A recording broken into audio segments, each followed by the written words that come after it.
नमस्कार दोस्तों, आप सभी का स्वागत है फ्रीडम एजुकेशन ऑफ इंडिया में। तो दोस्तों, अपन ने पिछली कक्षा के माध्यम से जो टॉपिक स्टार्ट किया था वो राजस्थान आर्ट कल्चर का जो महत्वपूर्ण टॉपिक आता है, राजस्थान के प्रमुख लोक नाट्य, इसी टॉपिक को स्टार्ट किया था।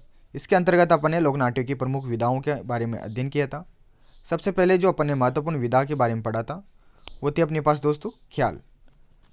जो भी अलग अलग क्षेत्रों के महत्वपूर्ण ख्याल थे उसके बारे में मैंने आपको संपूर्ण जानकारी दे दी थी। इसके बाद अपन ने जो महत्वपूर्ण विधा पढ़ी थी लोकनाट्य की, वो पढ़ी थी दोस्तों अपन ने रम्मत। अपन ने पढ़ा था दोस्तों कि जो बीकानेर का क्षेत्र है अपने पास राजस्थान में, ये रम्मतों के लिए प्रसिद्ध है। इसके बाद अपन ने पढ़ा था दोस्तों जो टोंक जिले की एक संगीत प्रधान लोकनाट्य विधा है जिसका नाम था दोस्तों चार बेत। इसके बारे में अपन ने अध्ययन किया था। इसके बाद अपन ने पढ़ा था दोस्तों जो जयपुर की परंपरागत लोकनाट्य विधा है तमाशा, इसके संबंध में जानकारी प्राप्त की थी। और अंतिम जो महत्वपूर्ण लोकनाट्य की विधा पढ़ी थी अपन ने, वो पढ़ी थी दोस्तों स्वांग, जिसे अपन कहते हैं बहुरूपिया कला। अपन ने पढ़ा था दोस्तों कि जो भीलवाड़ा जिले का नारव का स्वांग है ये प्रसिद्ध है, और जो बहुरूपिया कला है इसे अंतर्राष्ट्रीय स्तर की जो पहचान दिलाई थी वो अपने भीलवाड़ा के जो जानकीलाल भांड थे इन्होंने दिलाई थी। इस प्रकार से अभी तक अपन ने इन लोकनाट्य की विधाओं के बारे में अध्ययन किया था। चूँकि अपना ये पिछली कक्षा में वीडियो कंप्लीट नहीं हुआ था, तो शेष जो अपने पास महत्वपूर्ण विधाएँ हैं उनके बारे में अपन इस लेक्चर के माध्यम से अध्ययन करेंगे। तो आइए प्रारंभ करते हैं आज की कक्षा को। तो आज की इस कक्षा के माध्यम से आपका ये पूरा टॉपिक कंप्लीट हो जाएगा। तो आज अपन जो स्टार्ट करेंगे वो सबसे पहले स्टार्ट करेंगे दोस्तों नौटंकी से।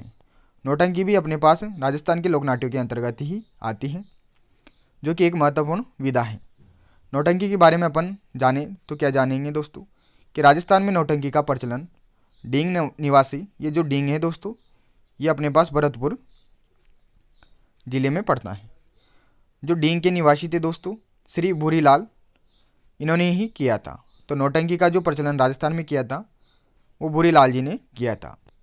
नौटंकी के प्रसिद्ध खेलों में नल दमयंती, लैला मजनू, नकाबपोश, रूप बसंत, राजा भरतहरि, सत्यवादी राजा हरिश्चंद्र आदि प्रमुख हैं। तो ये सभी दोस्तों नौटंकी के अंतर्गत अपने पास प्रमुख खेल आते हैं जो कि अपने पास खेले जाते हैं। नौटंकी का जो प्रचलन है दोस्तों वो अपने राजस्थान के पूर्वी क्षेत्र में ज़्यादा है। विशेषकर जो नौटंकी प्रसिद्ध है दोस्तों ये अपने पास भरतपुर जिले की प्रसिद्ध है। ठीक है, तो ये प्रश्न एग्जाम में काफ़ी बार पूछा गया है। तो आपको क्या ध्यान में रखना है कि राजस्थान में भरतपुर, धौलपुर, करौली, सवाई माधोपुर आदि जिलों में नौटंकी नामक लोकनाट्य का प्रचलन अधिक है। सबसे ज़्यादा जो प्रसिद्ध हैं वो भरतपुर की हैं। तो आपको ध्यान में रखना है कि राजस्थान में नौटंकी प्रसिद्ध हैं, जो कि एक लोकनाट्य की विधा है दोस्तों, जिसका सर्वाधिक प्रचलन भरतपुर में है। इसके अलावा दोस्तों धौलपुर, करौली, सवाई माधोपुर क्षेत्रों में भी नौटंकी जो लोकनाट्य हैं इसका प्रचलन है। ठीक है, इसके अंतर्गत ये निम्न प्रकार की जो खेल हैं ये आते हैं, इनका आपको नाम ध्यान में रखना है। अब अपन पढ़ेंगे नृत्य नाट्यों के बारे में कि यहाँ पर अपने राजस्थान में कुछ नृत्य ऐसे हैं जो नाट्य रूप में किए जाते हैं और उन्हें अपन लोकनाट्यों के अंतर्गत रखते हैं। तो आइए चलते हैं आगे। तो मैंने आपको जब राजस्थान के लोक नृत्य के बारे में जानकारी दी थी तो तब भी वहाँ पर इन नृत्य नाट्यों के बारे में बताया था। ठीक है, तो उसे ही अपन काफ़ी अच्छी तरीके से दोबारा से पढ़ने वाले हैं। तो जो पांचवा प्रकार आता है अपने पास लोक नाट्यों के अंतर्गत वो आता है दोस्तों नृत्य नाट्य, यानी कि ऐसे नृत्य जो नाट्य रूप में किए जाते हैं उन्हें अपन क्या कह रहे हैं, नृत्य नाट्य कह रहे हैं। तो राजस्थान के दो प्रसिद्ध नृत्य गौरी, जिसे अपन राय भी कहते हैं, जो कि एक भील जनजाति का प्रमुख नृत्य है, गौरी या राय, और दूसरा है दोस्तों भवाई। ये दोनों ऐसे नृत्य हैं दोस्तों जो नृत्य नाट्य के रूप में अपने राजस्थान में किए जाते हैं। सबसे पहले अपन बात करेंगे दोस्तों गौरी या राय नृत्य के बारे में, जो कि एक नृत्य नाट्य है। भीलों द्वारा भाद्रपद माह में गौरी उत्सव में किया जाने वाला नृत्य नाट्य, जिसका प्रचलन डूंगरपुर, बांसवाड़ा, उदयपुर, भीलवाड़ा वो सिरोही के कुछ भागों में है। तो आपको क्या ध्यान रखना है सबसे पहले कि जो गौरी या राई नृत्य नाट्य हैं ये भीलों का नाट्य है और ये दोस्तों भाद्रपद माह में किया जाता है गौरी उत्सव पर। तो यहाँ पर एक और चीज़ अपने क्लियर हो जाती है कि जो गौरी उत्सव मनाया जाता है ये भाद्रपद माह में मनाया जाता है, जो कि भील जनजाति का प्रमुख उत्सव है।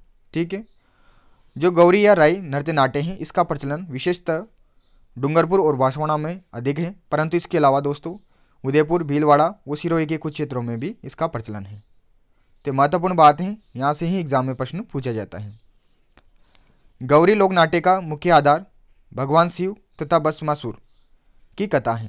तो ये जो गौरी लोक नाट्य का प्रमुख आधार है, ये भगवान शिव तथा भस्मासुर की जो कथा है उसी पर आधारित है।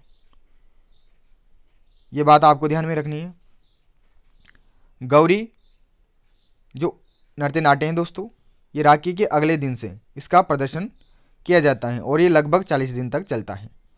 तो आपको ध्यान में रखना है कि गौरी जो नृत्य नाट्य हैं ये राखी के अगले दिन से प्रारंभ होता है तथा लगभग 1.25 माह यानी कि आप कह सकते हैं 40 दिन तक ये चलता है, जिसमें केवल पुरुष भाग लेते हैं। तो यहाँ पर विशेष आपको बात ध्यान में रखनी है। अपन ने जो राजस्थान के लोक नृत्य पढ़े थे वहाँ पर भी मैंने आपको जानकारी दी थी कि जो गौरी या राई नृत्य हैं ये ओनली पुरुषों द्वारा किया जाता है। इसमें जो स्त्रियों की भी भूमिका निभाते हैं वो पुरुष ही निभाते हैं। तो महत्वपूर्ण बिंदु है कि यहाँ पर जो गौरी नृत्य नाट्य हैं इसमें केवल पुरुष भाग लेते हैं तथा इसमें स्त्रियों की भूमिका भी पुरुष निभाते हैं और ये 40 दिनों तक चलता है, जो कि राखी के अगले दिन से प्रारंभ होता है। आगे बात करें और महत्वपूर्ण बिंदु के बारे में। इस नृत्य नाट्य की विशेषता यह भी है कि इसमें जामट्या पात्र एक पात्र है दोस्तों, जिसको यहाँ पर कहा गया है जामट्या पात्र। लोक भाषा में कविता बोलता है और खटकड़ा या अपन कह सकते हैं खटकड़िया पात्र उसको दोहराता है और बीच बीच में जोकर का काम करता है। तो यहाँ से एग्जाम में प्रश्न आया हुआ है दोस्तों। आरएस के एग्जाम में यहाँ से प्रश्न पूछा गया था। प्रश्न कैसे आया था वो भी मैं आपको बता देता हूँ कि राजस्थान की वो कौन सी विधा है जिसमें जामट्या पात्र लोक भाषा में कविता बोलता है और खटकड़िया पात्र उसको दोहराता है और बीच बीच में जोकर का काम करता है। तो आप बताओगे दोस्तों, वह है अपने पास गौरी या राई नृत्य नाट्य। इसी में दोस्तों ये क्रिया की जाती है, तो आपको ध्यान में रखना है। अगला जो महत्वपूर्ण पॉइंट आता है वो आता है दोस्तों, इसमें कामा मीणा, कालकोर, कान गुजरी, मियाँ मेड़, कालोबीर व नाहर आदि छोटी या लघु नाटिकाएं होती हैं जिनका मंचन गौरी उत्सव में किया जाता है। तो गौरी उत्सव के अंतर्गत ये सभी दोस्तों लघु नाटिकाएं हैं जिनका मंचन यहाँ पर किया जाता है। तो ये सभी आपको नाम ध्यान में रखने हैं, यहाँ से भी एग्जाम में प्रश्न पूछा हुआ है। कामा मीणा, कालकोर, कान गुजरी, मियाँ मेड़, कालोबीर और नाहर, ये सभी दोस्तों छोटी नाटिकाएं हैं या आप कह सकते हो लघु नाटिकाएं हैं जिनका मंचन गौरी उत्सव में किया जाता है। ठीक है, आगे बढ़ते हैं अगले पॉइंट की ओर। गौरी या राई लोक नाट्य या जिसे अपन कह रहे हैं नृत्य नाट्य राजस्थान का सबसे प्राचीन लोक नाट्य है। तो ये महत्वपूर्ण पॉइंट हो जाता है, यहाँ से भी एग्जाम में प्रश्न पूछा हुआ है कि राजस्थान का जो सबसे प्राचीन लोक नाट्य है वो कौन सा है। तो आप बताओगे गौरी या राई, जिसका प्रचलन भील जनजाति में है और विशेषतः ये डूंगरपुर और बांसवाड़ा क्षेत्र का प्रसिद्ध नृत्य नाट्य है, जिसे लोक नाट्यों का मेरू नाट्य भी कहा जाता है। तो भैया राजस्थान की लोक नाट्यों का मेरू नाट्य किसे कहा जाता है? तो आपका उत्तर हो जाएगा गौरी या राई लोक नाट्य को कहा जाता है, जो कि एक नृत्य नाट्य है। यह दक्षिणी राजस्थान का प्रसिद्ध लोक नाट्य है। दक्षिणी राजस्थान का मतलब हो गया दोस्तों डूंगरपुर, बांसवाड़ा, इसके अलावा दोस्तों उदयपुर, भीलवाड़ा और सिरोही के कुछ क्षेत्रों में भी इसका प्रचलन है। ठीक है, जो भी वहाँ पर भील जनजाति निवास करते हैं उनके लोगों के द्वारा ये किया जाता है, जो कि एक पुरुष प्रधान नृत्य नाट्य है। ठीक है, तो अपने राजस्थान का लोक नाट्यों का मेरू नाट्य है और ये सबसे प्राचीन लोक नाट्य है। ठीक है, तो ये सभी जो महत्वपूर्ण बिंदु मैंने बताए हैं इन सभी से कोई ना कोई से एग्जाम में प्रश्न आया हुआ है। तो सभी महत्वपूर्ण बिंदु हैं, आपको ये ध्यान में रखने हैं। ठीक है, आ गया होगा समझ में कि भैया गौरी या राई जो नृत्य हैं जो कि एक नृत्य नाट्य के रूप में किया जाता है, ये क्या है। ठीक है, आगे बढ़ते हैं। सेकंड नंबर का जो अपने पास नृत्य नाट्य आता है वो है दोस्तों भवाई। इसके संबंध में मैंने आपको जानकारी दी थी लोक नृत्य वाले टॉपिक में। ये भवाई जो नृत्य हैं ये भी एक पुरुष प्रधान नृत्य हैं, यानी कि पुरुषों द्वारा ही किया जाता है, इसमें महिलाएं भाग नहीं लेती हैं।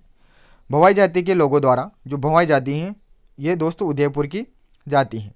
तो भवाई जाति के लोगों द्वारा किया जाने वाला लोक नाट्य जो कि एक नृत्य नाट्य है, इस जाति का आदि पुरुष बागाजी, जिन्हें भवाई नृत्य के जन्मदाता के रूप में जाना जाता है। तो ये बागाजी जो हैं ये अपने पास भवाई जाति के आदि पुरुष हैं। ठीक है, तो महत्वपूर्ण नाम आ जाता है यहाँ पर, वीर बागाजी इन्हें कहा जाता है। इन्होंने भवाई नृत्य को जन्म दिया था। ठीक है। तो भवाई नृत्य के जो जन्मदाता थे वो भागाजी थे। ऐसा प्रश्न अपन ने राजस्थान के लोक नृत्यों के अंतर्गत किया था, ठीक है। तो ध्यान में रखिएगा, जो भवाई नृत्य हैं या नृत्य नाट्य हैं, ये भवाई जाति जो कि उदयपुर की मुख्य जाति है, इनके लोगों द्वारा किया जाता है, जो कि एक पुरुष प्रधान नृत्य नाट्य हैं। और इस जाति का जो आदि पुरुष है, या आप कह सकते हो जो भवाई नृत्य नाट्य है, इसका जो जन्मदाता है वो भागाजी है, ठीक है। तो इसका प्रश्न एग्जाम में पूछा हुआ है। मेवाड़ क्षेत्र का भवाई नाट्य प्रसिद्ध है। अभी मैंने आपको बताया मेवाड़ क्षेत्र के अंतर्गत अपने पास जो प्रमुख जिला आता है वो उदयपुर आता है, ठीक है। तो मेवाड़ क्षेत्र का ये भवाई नाट्य प्रसिद्ध है, जो बिना रंगमंच के पात्र व्यंग्यात्मक शैली में किया जाता है। बिना किसी रंगमंच के ये किया जाता है और ये व्यंग्यात्मक शैली में किया जाता है। सांगीलाल सागड़िया भवाई नाट्य के विश्व प्रसिद्ध कलाकार रहे हैं। तो जो सांगीलाल सागड़िया हैं दोस्तों, इनका संबंध भवाई नाट्य से है, ठीक है। और ये इसके प्रसिद्ध कलाकार रहे हैं, ये आपको ध्यान में रखना है। इसके अलावा दोस्तों एक और महत्वपूर्ण बिंदु आपको ध्यान में रखना है कि जो रूप सिंह शेखावत हैं, ये भवाई नृत्य नाट्य के प्रसिद्ध नृत्यकार हैं। तो रूप सिंह शेखावत का संबंध किससे हो जाएगा? भवाई नृत्य नाट्य से हो जाएंगे। ये इसके प्रमुख नृत्यकार हैं। तो जो भी मैंने आपको महत्वपूर्ण बिंदु बताए हैं, इनको आप सभी को ध्यान में रखना है। एक बार और रिपीट कर देता हूँ ताकि अच्छे से आपको ये याद रहे। जो भवाई है ये एक प्रकार से नृत्य हैं जो कि नाट्य रूप में किया जाता है, इसलिए अपन इसे नृत्य नाट्य बोलते हैं, जो कि एक पुरुष प्रधान नृत्य नाट्य हैं। ये भवाई जाति जो उदयपुर या फिर आप कह सकते हो मेवाड़ क्षेत्र की जो भवाई जाति हैं उनके लोगों के द्वारा किया जाता है। इस नृत्य नाट्य के जो जन्मदाता हैं दोस्तों वो भागाजी हैं। और ये जो नृत्य नाट्य किया जाता है ये बिना रंगमंच के पात्र व्यंग्यात्मक शैली में किया जाता है। सांगीलाल सागड़िया भवाई नाट्य के विश्व प्रसिद्ध कलाकार रहे हैं और इस नृत्य के जो प्रमुख नृत्यकार रहे हैं वो रूप सिंह शेखावत रहे हैं, ठीक है। ये सभी महत्वपूर्ण बिंदु हैं। यहाँ से अलग अलग बिंदु से अलग अलग एग्जाम में प्रश्न पूछा हुआ है। आगे बढ़ते हैं। और क्या महत्वपूर्ण बिंदु है अपने पास, ये आपको ध्यान में रखना है। देखिए दोस्तों, जो भवाई अपने पास नृत्य नाट्य हैं, इस शैली पर आधारित शांता गांधी लिखित जस्मा ओडन एक प्रसिद्ध नाट्य है। इसके अलावा दोस्तों बीकाजी और बागाजी तथा सागोजी और सगीजी अन्य प्रसिद्ध भवाई नाट्य हैं। तो महत्वपूर्ण बिंदु आपको ध्यान में रखना है कि जो अपने पास भवाई नृत्य नाट्य शैली है, इस पर आधारित शांता गांधी के द्वारा एक नाट्य लिखा गया था जस्मा ओडन। तो ये नाम आपको ध्यान में रखना है, जस्मा ओडन, ये एक प्रसिद्ध नाट्य है। इसके अलावा दोस्तों बीकाजी और बागाजी ये दोनों नाम आपको ध्यान में रखने हैं। और अगले जो नाम है वो हैं दोस्तों सागोजी और सगीजी, ये दोनों भी अपने पास अन्य प्रसिद्ध भवाई नाट्य रहे हैं, ठीक है। तो बिंदु भी आपको ध्यान में रखना है।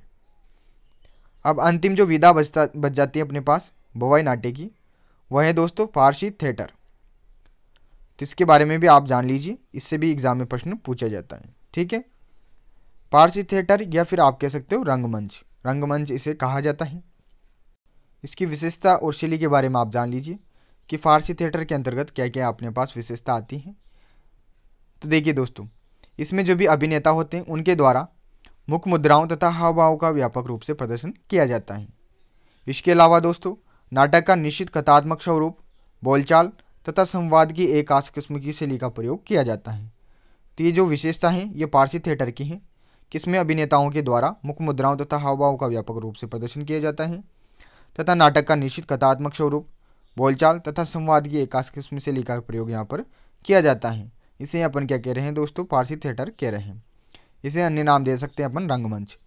जयपुर में राजे द्वारा संचालित इस महकमे को गुणिज खाना कहा जाता है। जयपुर में इसे गुणिज खाने के नाम से जाना जाता है, ठीक है।